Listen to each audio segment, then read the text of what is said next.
passar ela a vocês depois, né? Então, por isso eu sempre gravo as nossas reuniões. Posso começar?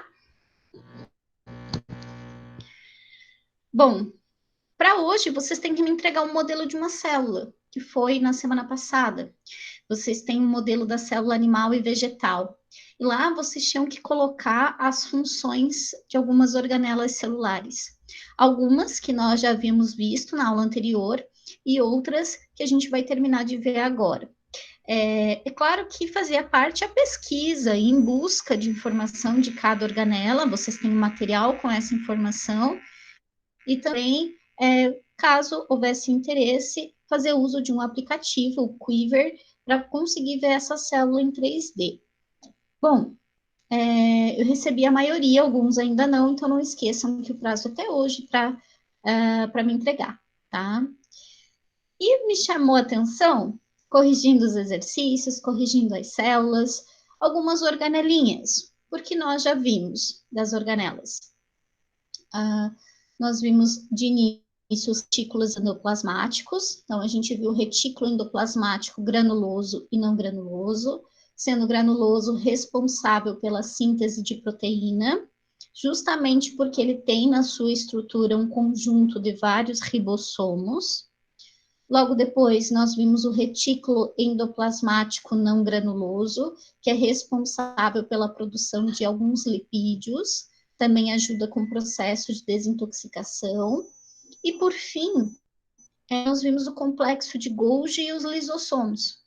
O complexo de Golgi é o bombril da célula. Ele tem a função de empacotar as proteínas produzidas pelo retículo endoplasmático granuloso, também produzir açúcares complexos, organizar o acrossomo e dar origem a uma nova organela, que é o lisossomo.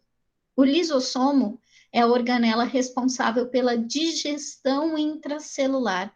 Ele vai basicamente usar as enzimas que está dentro da sua estrutura para quebrar o que foi fagocitado ou que passou por pinocitose.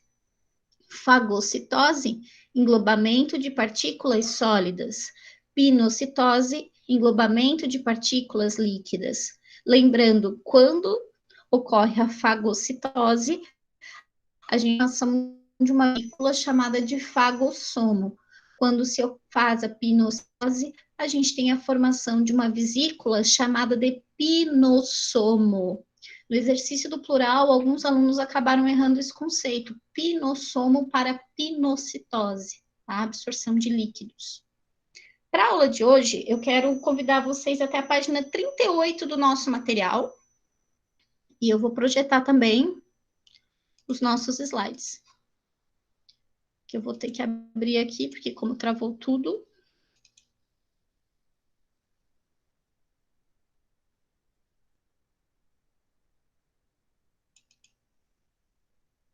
Ele acabou fechando.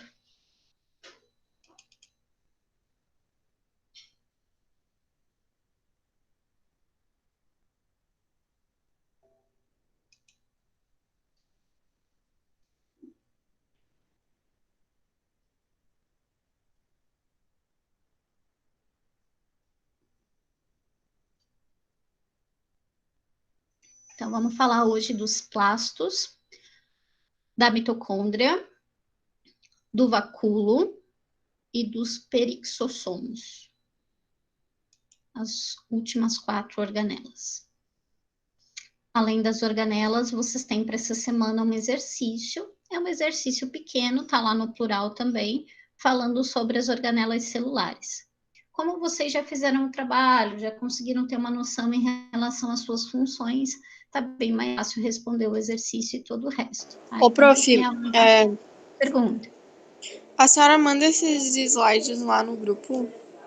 Eu já mandei na aula anterior, são os mesmos, tá? Ah, tá. Obrigado.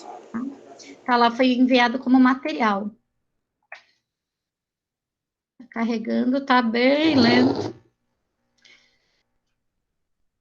É que como fechou de susto, caiu tudo. Deixa eu mostrar ele assim.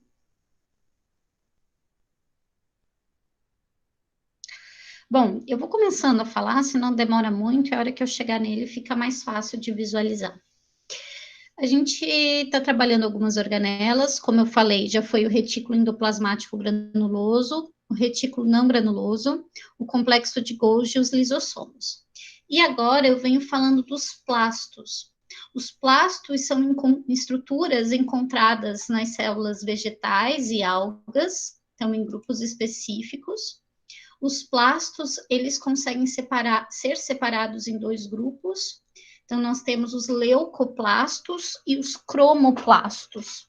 Cada um tem uma função diferente. Então, nos leucoplastos, são aqueles que não têm cor, eles são incolores.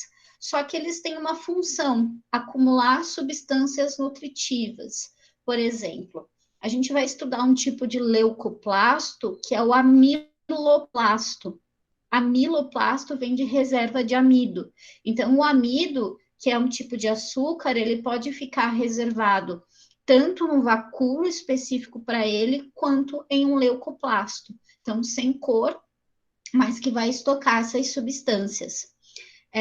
Quando a gente retornar à sala de aula, a minha primeira ação, depois de revisar esses conteúdos, é montar as nossas lâminas, é fazer a nossa aula prática. Por isso, a gente costuma cortar partes da batata e colocar numa lâmina em que a gente consegue observar os leucoplastos.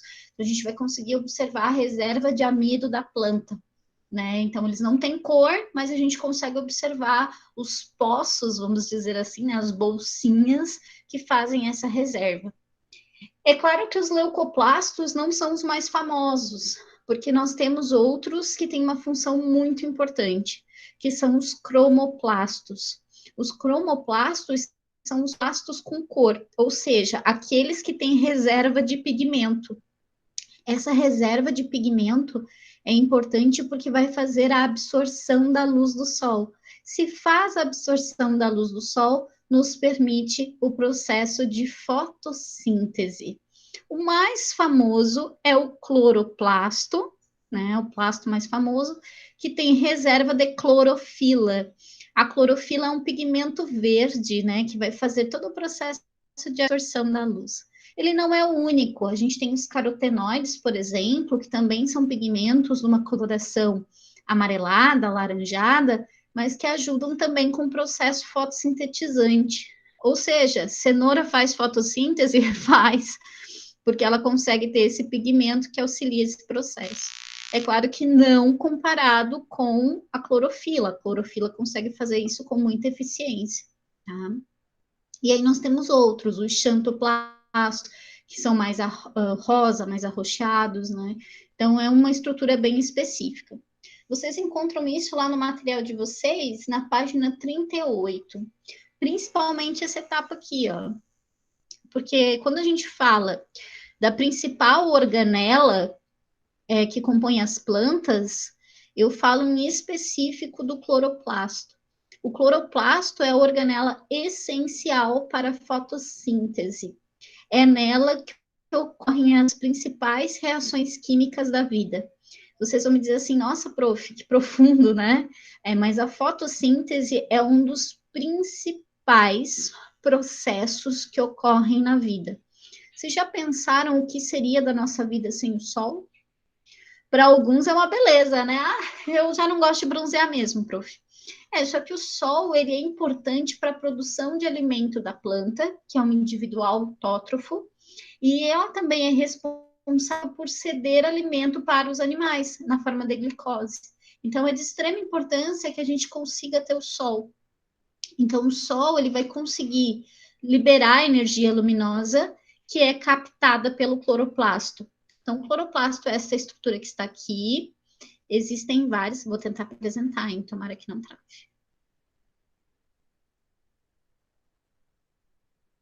Existem várias dentro da célula, tá? Então, não é um só também não seria suficiente para a produção fotossintetizante. E essa estrutura, ela é bem curiosa. Deixa eu só destravar. A gente consegue observar aqui, de início, duas membranas. Observem junto comigo. Tem uma membrana interna e tem uma membrana externa, tá? Tem duas membranas. Dentro dele, ele tem um material gelatinoso, rico em água, sais, alguns grupos de proteínas, que a gente chama de estroma. Nesse estroma, a gente observa algumas ligações, algum material proteico chamado de lamela, ou lâmela, depende de cada material.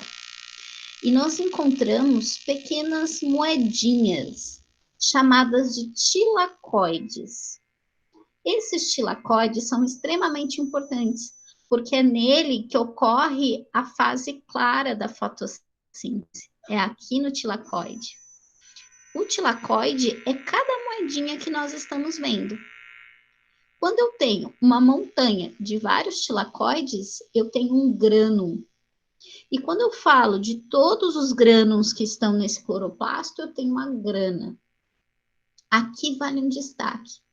Observem que a gente tem duas membranas. Observem que a gente tem um material gelatinoso. Ele não se parece com uma célula inteira? Bom, só está faltando uma coisa: DNA e RNA. Sim, o cloroplasto tem DNA e RNA próprio. Isso dá uma característica totalmente diferente a esse grupo, porque ele tem características muito parecidas com as bactérias primitivas. Portanto, a gente diz que ele faz parte de uma organela especial junto com a mitocôndria, porque ela é uma organela que consegue se dividir sozinha e é uma organela que consegue ter DNA e RNA próprio. Tá? Então, cloroplasto, a gente tem membrana interna e externa, a gente tem a lamela, estrutura proteica, o estroma, material gelatinoso, tilacoides, que são as nossas moedinhas, grana, se a gente está falando de todas elas, e grânum, quando eu falo de uma montanha de moedinhas. Tá? Falar de fotossíntese é de extrema importância, porque nós estamos falando nessa imagem ao lado da entrada do gás carbônico, da entrada da água pela planta e da saída do oxigênio e da glicose. Para nós, de extrema importância, oxigênio, então o gás que nós respiramos, e a glicose, então o açúcar que serve de alimento para todos esses grupos. Lá no material de vocês, na página 39, vocês observam inclusive a imagem de um cloroplasto na microscopia eletrônica. Então, vocês conseguem observar os tilacoides, dá para observar o grânum, né, bem fininho, dá para ver cada moedinha, mas dá para observar ele lá. Tá? Já na página 41, a gente fala da principal organela da célula, que é a mitocôndria. Diz! Eu não entendi muito bem o que seria ali a lamela. Ah, e a lamela é uma estrutura proteica. Deixa eu mostrar para você, você pode inclusive grifar lá no material de vocês. A lamela, ela tá na página 39. Lá no segundo parágrafo, fala o seguinte, olha. Mergulhadas no estroma, a lamela lipoproteica são placas achatadas que formam algumas membranas. A lamela vai ajudar a formar o tilacoide. Além disso, ela faz ligação entre eles. Tá? Então, a lamela é a estrutura proteica dessa estrutura, dessa organela. Entendi. A lamela. Legal? Dá uma olhadinha nesse cloroplasto. Membrana interna e externa, a lamela. Estroma, que é material gelatinoso. Tilacoides, todos eles juntos, um grânulo. Agora dá uma olhadinha nessa mitocôndria. A mitocôndria é a principal organela da célula. Sem mitocôndria, é muito difícil de uma célula desenvolver. Claro, tem as exceções, que são as células procariontes, que não tem nada. Só tem ribossoma, é a única organela. Só que a mitocôndria, ela faz parte de todos os outros grupos, porque ela é responsável pela produção energética. Não toda ela, vocês vão ver que etapas dela ocorrem no citoplasma, mas algumas vão depender e vão ocorrer dentro da estrutura da mitocôndria. Por isso que a gente diz que a mitocôndria ela é responsável por fazer a respiração celular, ou também para alguns a bateria energética da célula, né? É o ponto de produção de energia. Só que eu quero fazer um destaque a vocês. Ela tem uma membrana externa e uma membrana interna. E dentro dela há um conjunto de um emaranhado, como se fosse um envelope mesmo dentro dessa estrutura, um labirinto envelopado dentro dessa estrutura, que a gente chama de cristas mitocondriais. Estas cristas também são muito parecidas com estruturas bacterianas. As mitocôndrias, elas têm também DNA e RNA próprio, tá? Isso aumenta uma curiosidade em relação ao meio científico. A gente acredita que esses grupos eram bactérias primitivas, né? Já vou contar a história toda para vocês. Aqui ao lado, sem criar pânico e susto, a gente tem um pouco da respiração celular. Este ciclo vai ser estudado pela gente lá no terceiro bimestre, se Deus quiser, dentro da sala de aula. Porque a gente vai conseguir falar, então, das etapas para a produção da energia. Ela é dividida em 3. Nós temos a glicólise, que basicamente é a quebra da glicose. Ela ainda não ocorre dentro da mitocôndria, e sim dentro da estrutura do citoplasma. Por isso ele é rico em água, sais, e tem aquela formação mais gelatinosa para permitir essas reações químicas. Nós temos o ciclo de Krebs e a cadeia respiratória. Esses, sim, vão ocorrer dentro da estrutura da mitocôndria, na matriz mitocondrial, que é o material gelatinoso que está aqui dentro, e nas cristas mitocondriais, que vão aí fazer as famosas bombas, né? Vão conseguir permitir a produção de energia. Tá? Aqui embaixo a gente consegue observar um pouquinho melhor a estrutura da mitocôndria. Então, com a membrana interior, a membrana exterior, as suas cristas, então as suas dobras, e dentro dela uma matriz gelatinosa, que é a matriz mitocondrial. Como eu falei, elas são bem específicas, elas são bem especiais.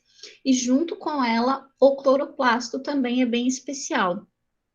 A mitocôndria, ela tem a capacidade de se autoduplicar. Então, para formar uma nova mitocôndria, você não precisa de uma outra organela, você não precisa de um outro indivíduo. Só ela consegue fazer isso. Então, a mitocôndria, basicamente, faz o seu processo de divisão celular sozinha. Um destaque interessante aqui também é que a organela, a mitocôndria, consegue ter outra organela. Ela consegue ter alguns ribossomos também na sua estrutura, que permite com que ela faça a produção de proteínas sozinha também. Tá? Ela consegue se movimentar de acordo com o movimento da célula, ou também movimentos próprios. E aqui vale um destaque. A gente também não tem só uma mitocôndria na nossa célula, nós temos várias. É claro que depende muito do que está sendo destinado a essa célula. Por exemplo, uma célula muscular que está acostumada com atividade física, ela precisa ter muitas mitocôndrias. Para quê? Para conseguir fazer produção de energia e conseguir fazer o uso dessa energia para uma atividade rápida. Por isso, muitas vezes, a gente sofre de dores. Quando você sofre de dor muscular, que você não está acostumado com o teu exercício, é que você muitas vezes tinha energia ali, você tinha glicose ali para a produção de energia, mas você não tinha o oxigênio. E muitas vezes as tuas mitocôndrias não deram conta de fazer a produção daquela energia. Você acaba sentindo bastante dor muscular. A gente discute isso lá no terceiro bimestre também. E aqui tem uma curiosidade fantástica para falar de mitocôndria. Ela tem um DNA próprio em relação à célula. Então, a gente não tem material genético só no núcleo, a gente tem material genético no cloroplasto, na mitocôndria, eles têm material genético próprio. Mas um grande destaque é que o material genético, o DNA mitocondrial, ele só é recebido pela mãe. Claro, o ano que vem a gente vai estudar o processo de gametogênese, vocês vão entender um pouquinho melhor. Mas a mãe, ela acaba tendo muitas mais organelas na sua estrutura celular quando ocorre o processo de fecundação do que o pai. Normalmente, a estrutura do espermatozoide vai permitir a entrada só do núcleo, e praticamente isso. E a mulher não, a mulher tem um ovócito secundário bem organizado e com bastante organelas, inclusive mitocôndrias. Portanto, os meninos e as meninas recebem mitocôndrias com DNA apenas da mãe. Então, toda passagem de DNA que ocorre só vai ocorrer com o DNA da tua mãe. Teve um caso que ocorreu alguns anos atrás, de uma menina, uma moça americana, que ela era uma. Me faltou o nome da palavra, mas ela tinha uma mutação, ela tinha 2 DNAs no seu organismo. E ela acabou por precisar de um serviço do governo. Ela era uma quera. E ela precisou de um serviço do governo. E ela tinha que comprovar que os filhos dela eram realmente dela. Então, ela fez o teste de DNA pelo sangue, como todo mundo faz, e na hora de fazer o teste, disse que os filhos não eram dela. E ela ficou, é claro, muito preocupada, porque tinha certeza que os filhos eram dela. Até que os pesquisadores foram investigar a situação dela e identificaram que ela era uma quimera. Ela tinha material genético da sua irmã e tinha material genético dela. Então, a princípio, no estudo, seriam gêmeas que acabaram se fundindo e formando um indivíduo só. Gerou muito problema para ela, mas ela conseguiu comprovar que os filhos eram dela através do DNA mitocondrial. Então, foi feito um teste específico de DNA, em que se coletou DNA mitocondrial dos filhos e o DNA mitocondrial dela. Então, não tinha erro. Os filhos só recebiam o material genético na sua mitocôndria pela sua mãe. Então, não teve erro, ela conseguiu comprovar que os filhos eram dela. Logo em seguida, a gente fala da teoria da origem. A origem da mitocôndria e do cloroplasto faz parte de uma teoria que a gente chama de endosimbionte. A gente não tem certeza se isso realmente ocorreu, é uma teoria que fala mais ou menos o seguinte, que no início da Terra primitiva, que não se tinha muita estrutura, basicamente a Terra era um sopão, né? Chovia o tempo todo, era temperatura muito alta. A gente tinha o início da formação de indivíduos procariontes, que conseguiam obter a sua energia sozinho, por meio de absorção de alimentos, fazendo fagocitose, e a gente tinha ali uma estrutura, uma bolinha de proteína, que era o início de uma célula eucarionte, que não conseguia ainda sobreviver muito tempo sozinha.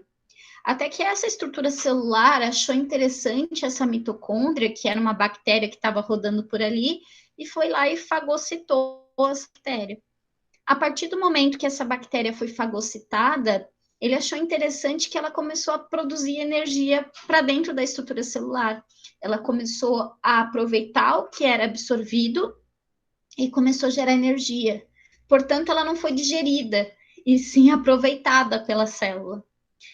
A mesma coisa ocorreu com o cloroplasto. Então, acredita-se que uma célula também fagocitou uma bactéria simples e que acabou gerando aí o cloroplasto. As teorias, elas são muito embasadas e são confirmadas por causa de 2 situações.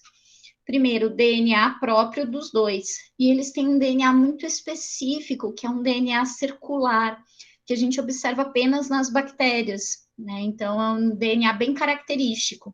E outra situação é a presença de ter 2 camadas. Acredita-se que a bactéria era um indivíduo muito simples, então só tinha uma membrana plasmática. Só que quando ela foi incubada, ela captou para si a membrana vesícula que sobrou da fagocitose. Então, a princípio, o que a gente está vendo, a membrana externa, seria então a vesícula da fagocitose, o fagossomo. Né? Então, são teorias, são características que nós achamos que pode, então, nos indicar que tanto a mitocôndria quanto o cloroplasto eram bactérias que acabaram invadindo as células e acabaram ficando. E ainda que elas ficaram, nós não seríamos nada sem a mitocôndria, né? Então, nós não vivemos sem mitocôndria e nós também não viveríamos sem o cloroplasto. Aqui também vale um destaque. Quando a gente fala de planta, a gente costuma falar o seguinte: a planta é autótrofa, faz fotossíntese, consegue produzir o seu próprio alimento, e quando ela faz esse processo, ela guarda esse açúcar. Só que ela também precisa de energia, ela precisa de energia para crescer, para gerar raiz, para criar fruto. De onde que vem essa energia? Bom, vem das mitocôndrias. Então, vale lembrar que as plantas, além de ter cloroplasto, também têm mitocôndria para fazer o seu processo todo. Tá? Meus queridos, até o momento, alguma dúvida? Tá, vocês estão um pouco travada. Alguma dúvida até aqui? Eu acho que não, por enquanto. Não? Tá tranquilo? Não. Legal. Então, vou continuar falando do vacúolo para eu poder também encaminhar vocês. Vocês têm mais aula hoje.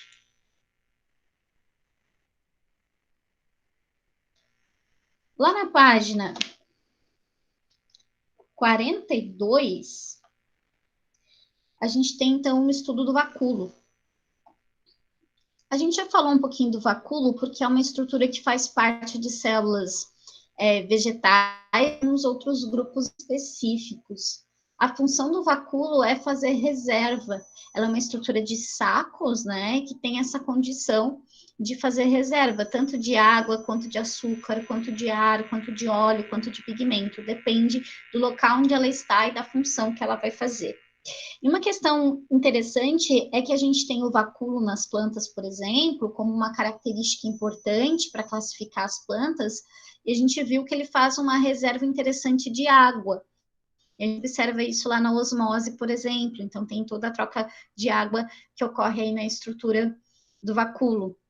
Mas a gente tem alguns vacúolos que são especiais. A gente tem vacúolos digestivos, que conseguem fazer o processo de digestão com o uso de algumas enzimas. Alguns vacúolos digestivos também que conseguem fazer armazenamento, por exemplo, o tecido adiposo no ser humano, né? A gente consegue fazer essa reserva de gordura, não que eu gostaria, mas estou fazendo bastante. E a gente tem também aí os vacúolos pulsáteis.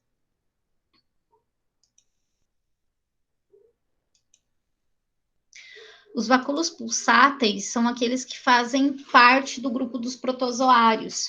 Alguns alunos perguntaram, principalmente quando vocês tinham os exercícios de membrana plasmática, em relação a isso. Porque quando a gente fala de fagocitose, a gente fala também de alguns grupos específicos que fazem fagocitose. E os protozoários pertencentes ao reino protista conseguem fazer tanto pinocitose quanto fagocitose. Quando eles englobam essas substâncias para fazer a sua alimentação, ele consegue digerir dentro da sua estrutura celular. Outra questão que chama muita atenção é que esses grupos têm vacúolos específicos para fazer o controle osmótico, ou seja, para fazer o controle de água dentro do corpo do organismo, dentro da estrutura celular desse organismo. Por isso que a gente encontra essa charge aqui em cima. Olha o Zé, dá uma olhada ali no Chico, já viu, o problema dele é vacúolo. Ou seja, ele não está conseguindo fazer o seu controle osmótico da melhor maneira, ele está absorvendo água demais em vez de ter o controle correto. Tá? Vocês encontram isso lá na página 43 também. Uma questão que chama atenção quando a gente fala de vacúolo pulsátil é a locomoção. Toda vez que o vacúolo pulsátil funciona, que se tem a expulsão de uma quantidade de água, o protozoário acaba sendo lançado, então auxilia muito também no processo de locomoção desses grupos. E por fim, os centríolos. O centríolo chamou bastante atenção na hora de corrigir os exercícios de vocês, ele está lá na página 44, porque uma galera errou a função do centríolo. E por isso que eu faço a piadinha na sala de aula. Para que serve o centríolo? As plantas não têm centríolo, mas para que serve? O centríolo é a organela que dá o rabinho, né? Porque ele é responsável por produzir os cílios e os flagelos. E as plantas não têm esse grupo porque não precisam dele, porque as plantas não têm cílios, não têm flagelos, não precisa para sua locomoção. Então, elas automaticamente não têm centríolos. Para a gente observar os centríolos, a gente observa microtúbulos proteicos. Sim, alguém contou, são 27 túbulos proteicos. Ele tem a estrutura parecidinha com a bundinha do lápis da Faber-Castell, aqueles lápis em verde, a estrutura dele é muito parecida. Ele é responsável por... Aqui tem um erro de digitação, tá? Não é digestão. Ele é responsável pela divisão celular. Ele auxilia o processo de divisão. Nesse bimestre, inclusive, no início do segundo, a gente vai começar a estudar os tipos de divisão celular. E o centríolo faz parte desse processo. Ele vai auxiliar os cromossomos a serem puxados na hora da divisão celular e não digestão, tá? Além disso, ele gera cílios e flagelos, ou seja, ele é responsável por ajudar a locomoção de alguns grupos, por isso de extrema importância, ok? Verifiquem lá, tá? Então, responsável pela divisão, não digestão, já vou fazer essa correção, e produção de cílios e flagelos. E a última organela do dia são os peroxissomos. Essa organela é uma organela pouco trabalhada, boa parte dos professores nem falam dela. Ela é responsável por fazer etapas de desintoxicação, principalmente com alguns resíduos celulares, como o caso do peróxido de hidrogênio, que é famoso, a água oxigenada. Essa organela, ela tem uma enzima que chama catalase, e a enzima catalase é que ajuda com esse processo. Por isso, muitas vezes, a gente usa água oxigenada para fazer limpeza de ferimento. Vocês não pegaram essa onda de mertiolate que arde, água oxigenada na ferida, iodo nas pernas, que eu peguei no meu tempo de infância? Mas quando a gente caía, normalmente vinha alguém com água oxigenada, porque dizia assim, mata os micro-organismos, não vai deixar infeccionar.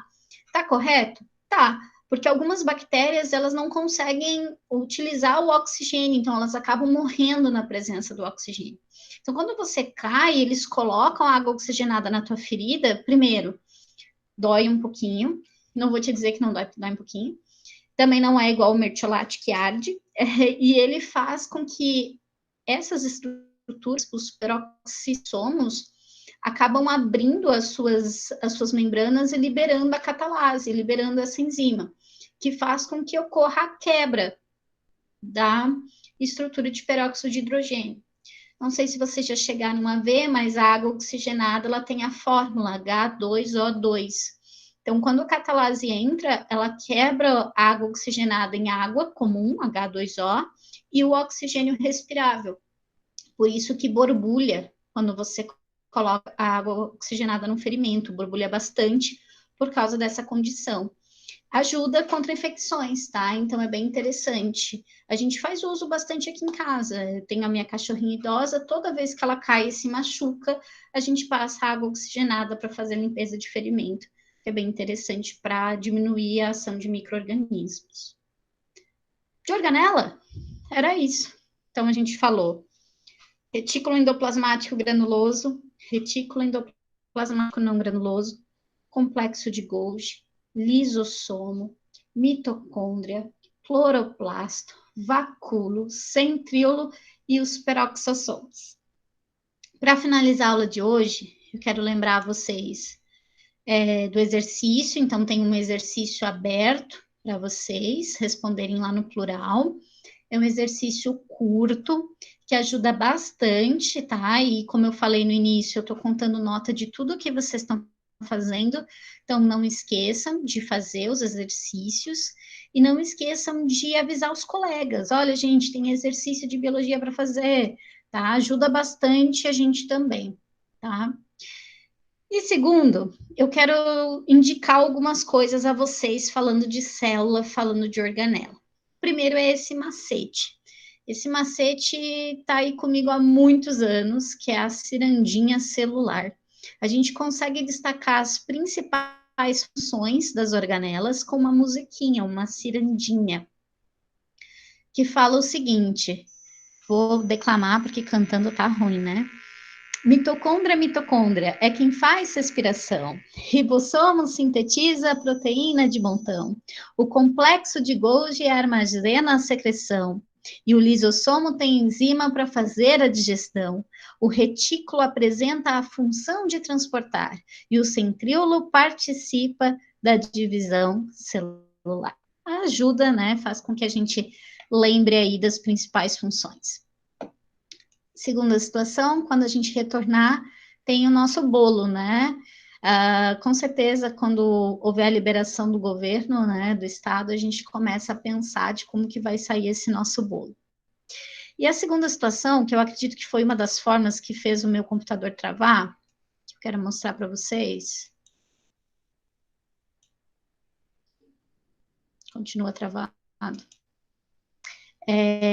Eu tenho um conjunto de aplicativos que eu estou testando para realmente trabalhar um pouquinho mais a questão da biologia celular e de outras estruturas também. Espero que abra. Vamos lá. Eu gostaria de sugerir a vocês, tá? Nesse material que vocês têm que me entregar até hoje, que alguns ainda não me entregaram, está aqui em aberto, então vocês têm até hoje para me mandar o modelo. A sugestão é que vocês pintem o modelo e coloquem as funções das organelas. Por isso, o exercício do plural vai estar super fácil de fazer. Travou tudinho agora.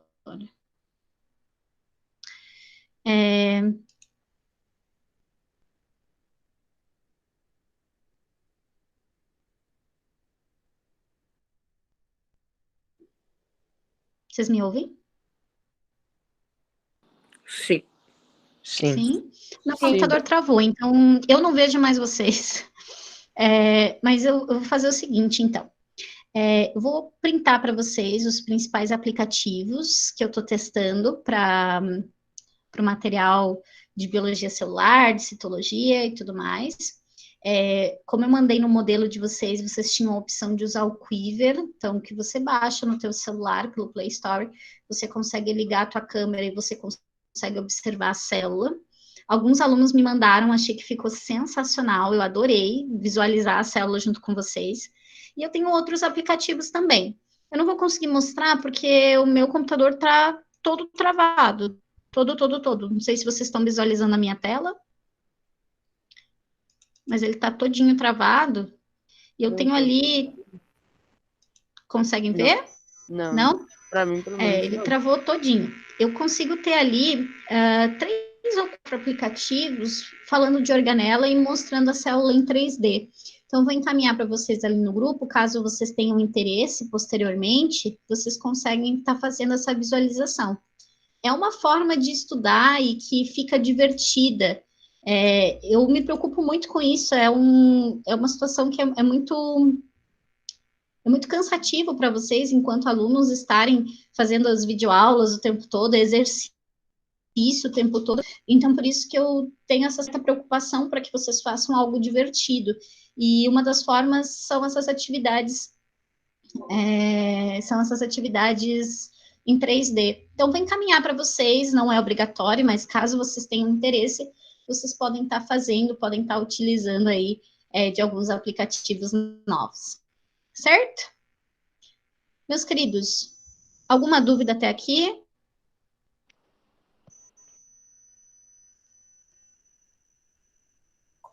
Não. Alguma dúvida? Não? Tá, ô, Então, meus professor, anjos, pergunta. só para conferir ali. Tá, o peroxissomo é que ele faz ele faz Desintoxicação. desoxidação, isso. É só isso que ele faz? A palavra completa. Isso mesmo. Meus queridos, eu estou à disposição. Qualquer dúvida que vocês tenham, vocês podem me chamar pelo grupo do WhatsApp, podem me chamar no privado. Não me esqueçam de mandar a atividade de hoje, nem de fazer o exercício do plural, que está aberto até dia 5 de maio. É um exercício curto. Quem fez o exercício das organelas está com tudo fácil de responder. E eu desejo a vocês aí uma boa semana, tá? Qualquer dúvida eu estou à disposição, pode chamar. E sintam-se liberados para tomar uma água, fazer um xixi, que vocês têm mais aula ainda por hoje, né? Então, muito obrigada. Encerro assim o primeiro bimestre, né? Que vem o segundo. Até mais, gente. Até mais, professora. Tchau, gente. Estou com saudade de vocês. Tchau, prof. Até mais, prof. Tchau. Espero que vocês tenham gostado. Foi bem massa. Foi bem legal, prof. Foi bom? Tchau, Que prof. bom. Como você gostou? Tudo bem, Matheus? Gostou da célula em 3D?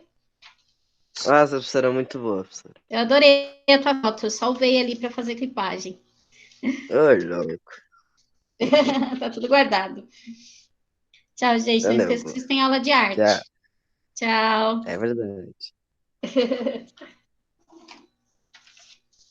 eu terminar de fazer a chave.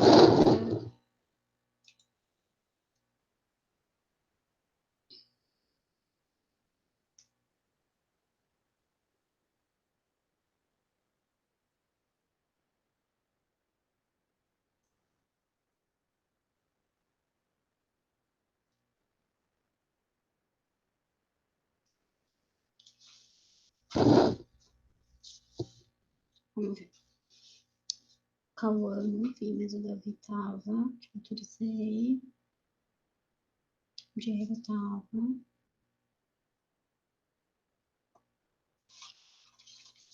Eduardo tava. Eduardo, acho que eu já tinha colocado ele aqui. Iago. O Gabriel estava. O Eduardo eu não vi, João Vitor.